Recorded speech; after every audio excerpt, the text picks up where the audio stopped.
जम्मू और कश्मीर रियासत में ब्रिटिश राज के दौरान पहली बार विधानसभा चुनाव 1934 में हुए थे, जिसे प्रजा सभा के नाम से जाना गया था। ये जम्मू कश्मीर के आधुनिक इतिहास में पहली बार राज्य के स्तर पर हुए चुनाव थे। प्रजा सभा में 75 सदस्य थे, जिनमें से 33 चुने हुए सदस्य थे, 30 नॉमिनेटेड थे और 12 आधिकारिक वर्ग के सदस्य थे। चुनी हुई प्रजा सभा को राज्य के राजा हरि सिंह की सरकार ने स्थापित किया था, जिसमें कई सारी पार्टियां उभर कर सामने आई थी। इतिहास के पन्नों में झांके तो पहली बार जो प्रजा सभा बनी थी, तब एक उदारवादी समूह के पास बहुमत था और मुस्लिम कॉन्फ्रेंस सबसे बड़ी पार्टी बनकर सामने आई थी। आज इस वीडियो में इसी दिलचस्प इतिहास के बारे में जानेंगे।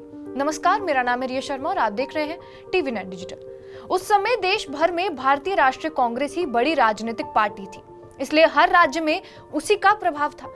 जम्मू कश्मीर भी इससे अछूता नहीं था। कुछ बाकी राज्यों में क्योंकि चुनाव के जरिए सरकारें चुनी जा चुकी थी, इसलिए भारत के उत्तरी राज्य में भी इस तरह का फैसला हुआ।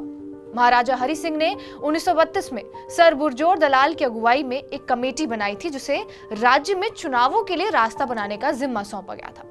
उस चुनाव से पहले शेख अब्दुल्ला की स्थिति डावाडोल बताई जा रही थी। मुस्लिम कॉन्फ्रेंस पार्टी के सबसे सक्रिय सदस्य आंदोलन में भाग लेने के कारण उन्हें जेल में बंद कर दिया गया था। युवा सदस्य विद्रोह में थे और कई लोग मिरवाइज यूसुफ शाह द्वारा शुरू किए गए प्रतिद्वंदी आजाद मुस्लिम सम्मेलन में शामिल हो गए थे। अब्दुल्ला पर अहमदिया से संबंध रखने का शक था और अंग्रेज की बेटी से उसकी शादी भी अलोकप्रिय थी। फिर भी उन्होंने पार्टी का उदारवादी चेहरा सबके सामने लाया और ब्रिटिश सरकार के साथ साथ महाराजा सरकार ने भी उन्हें प्रोत्साहन देने के लिए तैयारी की। हालांकि सरकार पूरी तरह से इसकी सहयोग में नहीं थी। ऐसा कहा जाता है कि राजा हरि सिंह ने यह वादा किया था कि चुनाव से पहले राजनीतिक कैदियों को रिहा कर दिया जाएगा, लेकिन नामांकन की समय सीमा से 3 घंटे पहले वो इससे पीछे हट गए। नतीजन मुस्लिम सम्मेलन को दूसरे दर्जे के उम्मीदवारों पर निर्भर रहना पड़ा। अब्दुल्ला कड़वे शब्द बोलते थे और उनकी टिप्पणी ये थी कि कश्मीर सरकार मुझ पर हमला करके मुझे निचोड़ना चाहती है।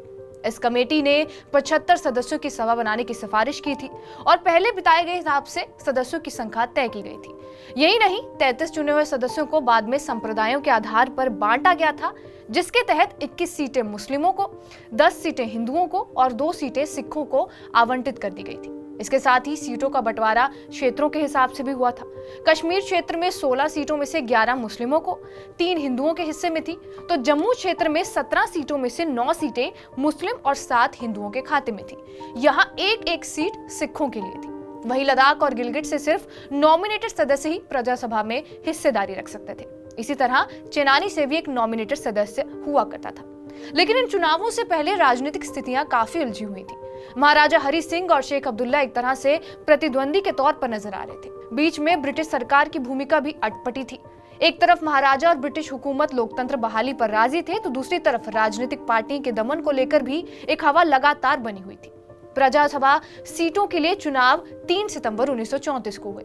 अब्दुल्ला की मुस्लिम कॉन्फ्रेंस ने यूसुफ शाह की आजाद मुस्लिम कॉन्फ्रेंस को हराकर श्रीनगर की सभी 5 सीटें जीत ली।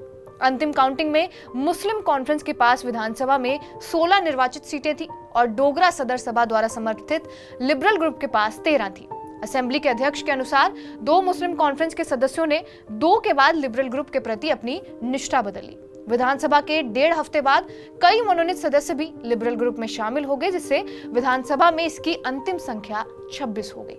दलाल का कहना यह भी है कि एक पंडित पार्टी के पास 3 सीटें थी और एक सिख पार्टी के पास बाकी 3 सीटें थी। शेख अब्दुल्ला, जिन्होंने चुनाव से पहले ही धर्मनिरपेक्ष विचार व्यक्त किए थे, वो लिबरल ग्रुप के साथ कामकाजी संबंध बनाए हुए थे।